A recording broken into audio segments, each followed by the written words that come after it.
Hello, my name is Fiona Stanton from Feast Papercraft. Today I want to show you a quick way of colouring in the Graceful Glass vellum pack. This is a 6x6 paper pack from Stampin' Up, and it's vellum and it's embossed vellum. So it's embossed on one side and the other side is, well, you can still see the pattern but you won't get the shiny bit. So you've got ones like this which you can divide up. You've got whole pictures, these little birdies. You can still obviously divide these up and colour these in. This one's beautiful, but just try not to be coloured, that one, the flowers. And like I said, don't be scared to divide these up and use them in different projects. So I've used quite a bit of mine, but you get I think you get 48 sheets altogether, so there must be 24 designs, 2 of each. And this is the design I am using. And I wanted to show you a quick way of colouring it in. I know that we all like colouring, but sometimes colouring can be a bit too much and we want to do something quick and easy. So this is the final project. A nice little tent fold card.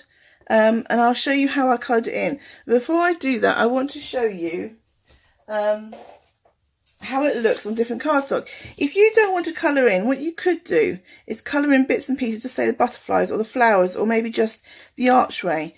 But by changing what cardstock you put it on, you can change kind of the mood or the way the card looks, or the project looks. I got this idea from Patty Bennett, and that's where my idea of how I'm colouring it in today kind of stemmed for. So it's a nice, you want a nice, quick and easy way of colouring the vellum in if you haven't got time to do it completely. Well, you've got to make a quick card. So what I've got a piece of very vanilla cardstock.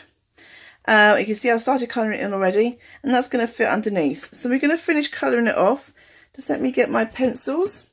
So these are the watercolour pencils, and I'm probably going to shake the camera a bit, which is why I did some of it off camera. So I do apologise for the camera moving. And make sure you blend a little bit into each colour. I want the green next. And you don't have to be too careful. As long as you're laying down colour, you're fine. And the watercolour pencils you don't have to be careful with. That's the whole idea. Nice, quick and easy colouring. This is Bermuda Bay. So we've gone from Rich Raspberry at the bottom, Melon Mambo, Real Red, Calypso Coral, Pumpkin Pie, Daffodil Delight, Old Olive, Bermuda Bay, and this is Pacific Point. So those are the watercolour pencils. It looks a bit scrappy at the moment. Well, what we're going to do, we're going to use our aqua brushes, or we'll use a watercolour brush, whatever you choose to use. Make sure it's clean, obviously, and squeeze it a little bit because you want to make sure there is plenty of water at the bottom. And we're just going to go zoom across, and I'm going to keep squeezing mine just to make sure the water keeps flowing.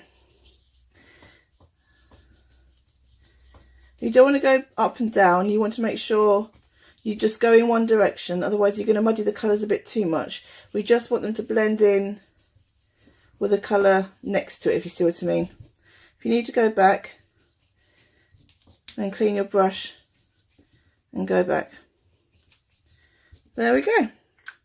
So using the water really brings out the colour of the watercolour pencils. That's why they're watercolour pencils. You can use them as standard pencils and just let them colour in, and just colour in normally as you would with ordinary pencils. But the idea is they use this water and it really brings out the vibrancy of the colour. And they're very forgiving, I have to say. I'm not the greatest colourer in the world, but I find using watercolour pencils extremely forgiving. Right, so I'm going to do my matte and layers. This is a little bit of Daffodil Delight going onto Pumpkin Pie.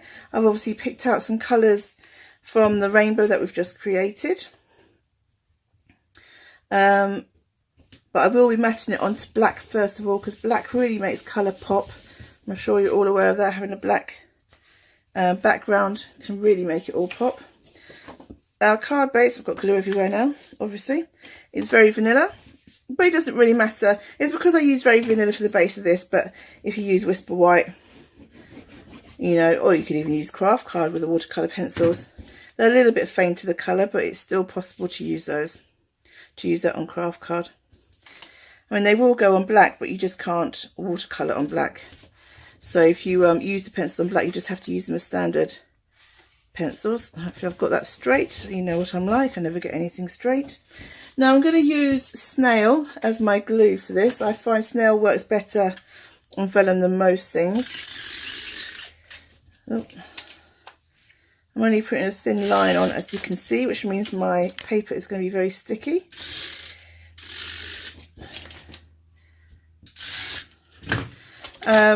I mean, obviously sticking down vellum on anything is quite difficult because it does, can you see what I'm doing there? So I'm trying to avoid the sticky patch I've created now. Oh, you can tell I'm concentrating. I've gone quiet. I can't remember what I was saying. But it's up to your personal preference what you use. Luckily, when you're sticking onto coloured bits, it's a little bit, I haven't got that quite straight, never mind. I'll cut that bit off. When you're sticking onto colour like this, where you've coloured it, it doesn't really show. It seems to hide the glue a bit more. I don't know why. Of course, the problem is I'm sticking onto wet card. Now that never works, no matter what brand. Oh. So my tip for you, make sure your cardstock is dry before you attempt to glue anything down. Just trim that off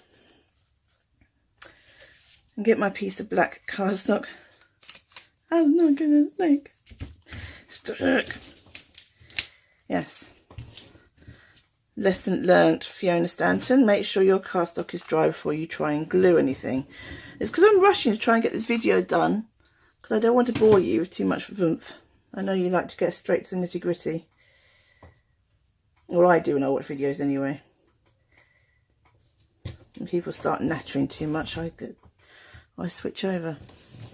So imagine my cardstock was dry and therefore everything was sticking down.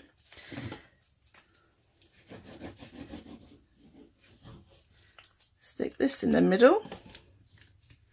Make sure we don't do an upside down card. That's the right way around. And I'll make sure that's firmly stuck down, but not on my thing. Glue in the wrong places. So there they are, as you can see. So that's a nice, quick and easy way of getting a lovely background to your vellum once it's stuck down, obviously. I haven't put a greeting on this yet because it really depends on, it could be a sympathy card, it could be a birthday card, it could be all sorts really. It's a very open generic card. So I'll wait until a matter arises and then I'll stick a sentiment on it. But there you go. So a nice quick and easy way to colour your vellum in if you do not fancy spending hours colouring it in with markers or pencils and blah blah blah. So a nice rainbow background.